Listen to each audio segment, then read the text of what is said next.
Ladies, men have a cheat code that no one explains to us. They might not even realize they do it.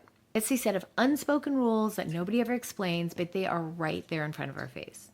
And the thing is, if you don't understand the code, you're going to spend years of trying to figure out basic things, confused, frustrated, and wondering why he does what he does. Well, today I'm going to break the code. I'm going to break it down for you so you can finally understand what's actually going on. Let's go. Welcome to the Mindful Muslimah Speaks podcast, a safe space to learn and grow into the best version of yourself that you're always meant to be. I'm your host, Mindful Muslimah, a mom of 5, big sister to the community, and a licensed educator with 25 plus years and supporting tens of thousands of Muslim women worldwide.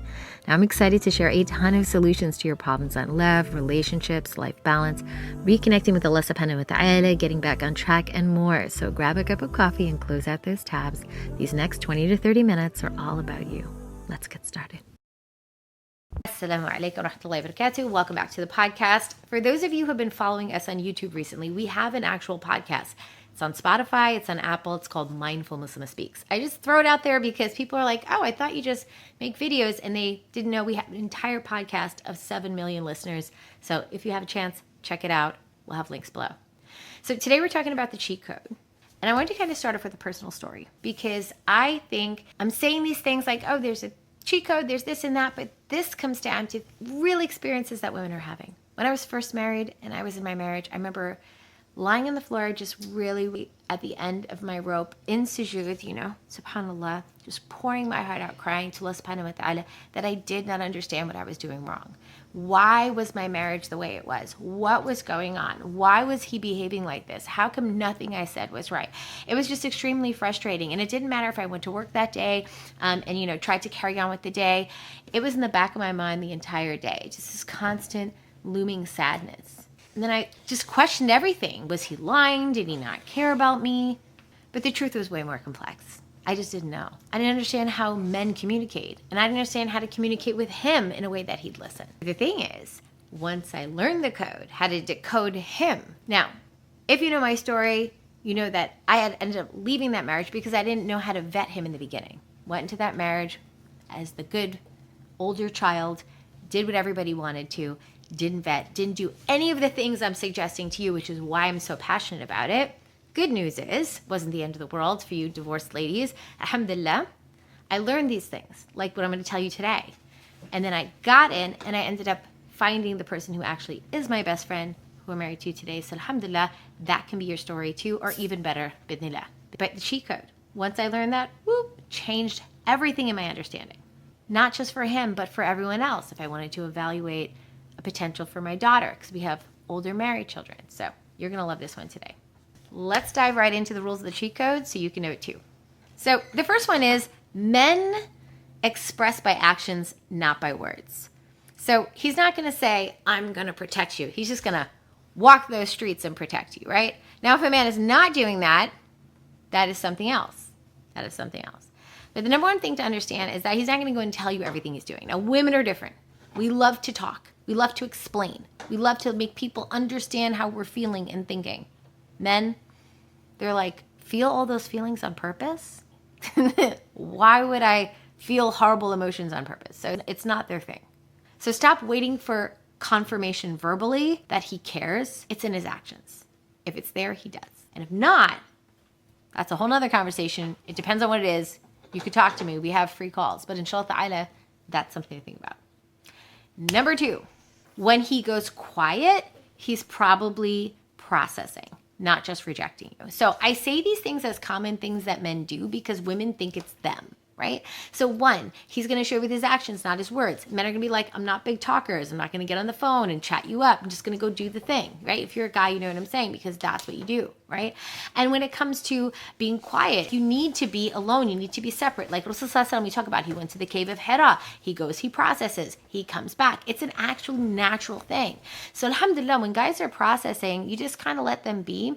But if it gets to the point where you really, really need to know what's going on and he never comes out the cave, the biggest mistake, and this is just bonus I'll throw in, that I see women do is why are we not talking? I notice we're not spending time together. And men, that's a turnoff. So as you're trying to pull him out the cave, you're pushing him farther in.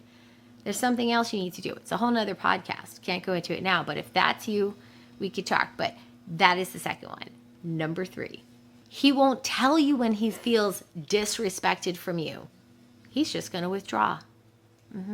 You'll notice something different about him, but he's probably not going to announce it.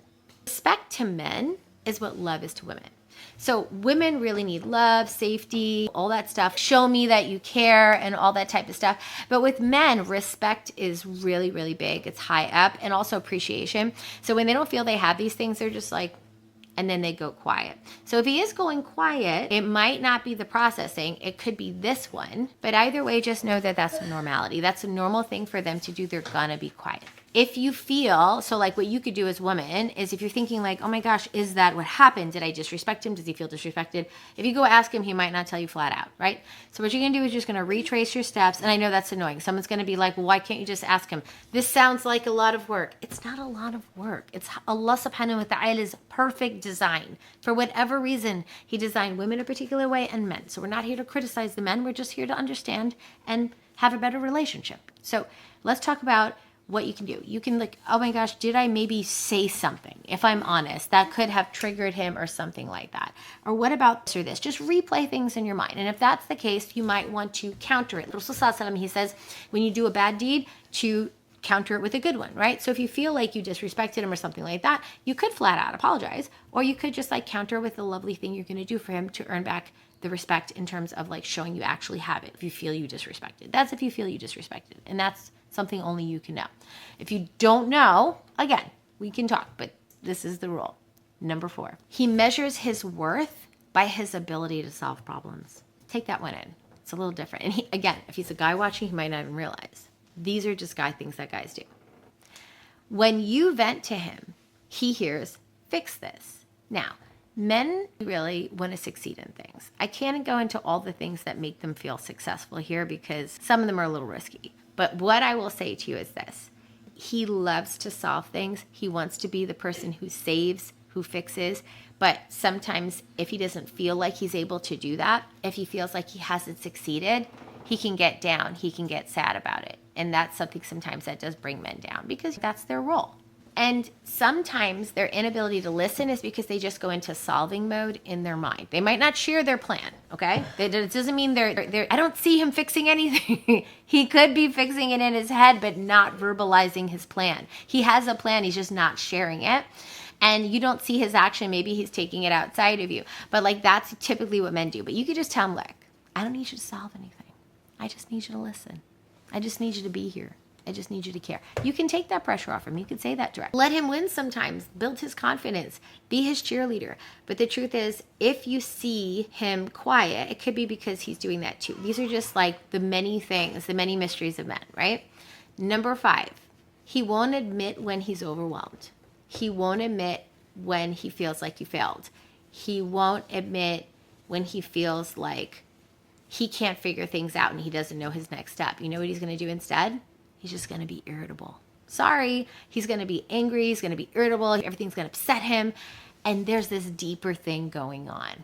Men aren't just taught to express in vocabulary. Men aren't taught these things necessarily flat out, just like women aren't taught certain things flat out. It's just not what happened, right? So we have to have some rahmah for one another, some mercy, some care.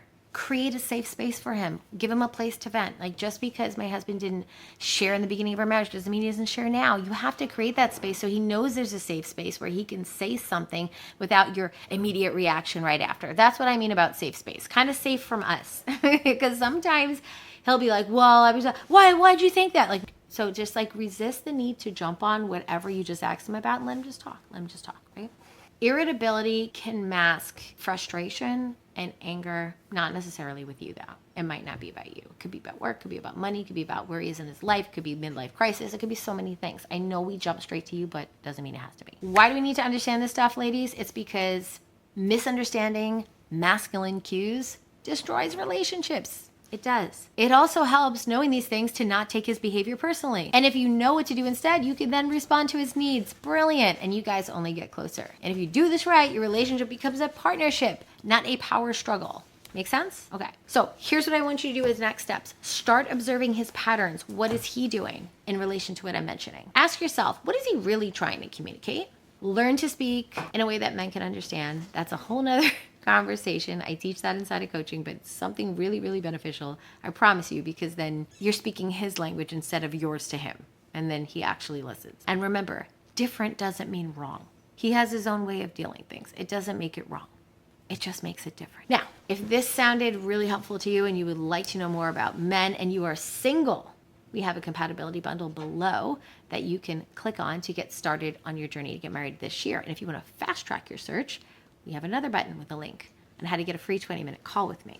Now, if you do want to just talk to me and you are married, you can go on our website, www.mindful-muslimah.com. We have consultation calls. We have small ones. We have long ones. If it is a big problem, ladies, do not click on a 15-minute call. Oh my gosh, my husband and I need a divorce and then I'm going to do that. I cannot solve that in 15 minutes. Definitely click. You'll see 15-minute option, 30, 1 hour. But if it's a quick question, I could do a 15-minute. If it's something way longer, book an actual time so we can chat and I can hear all about it. But cannot wait to connect with you either in talking or in the compatibility bundle or in the next podcast. Talk to you then. Assalamu alaikum.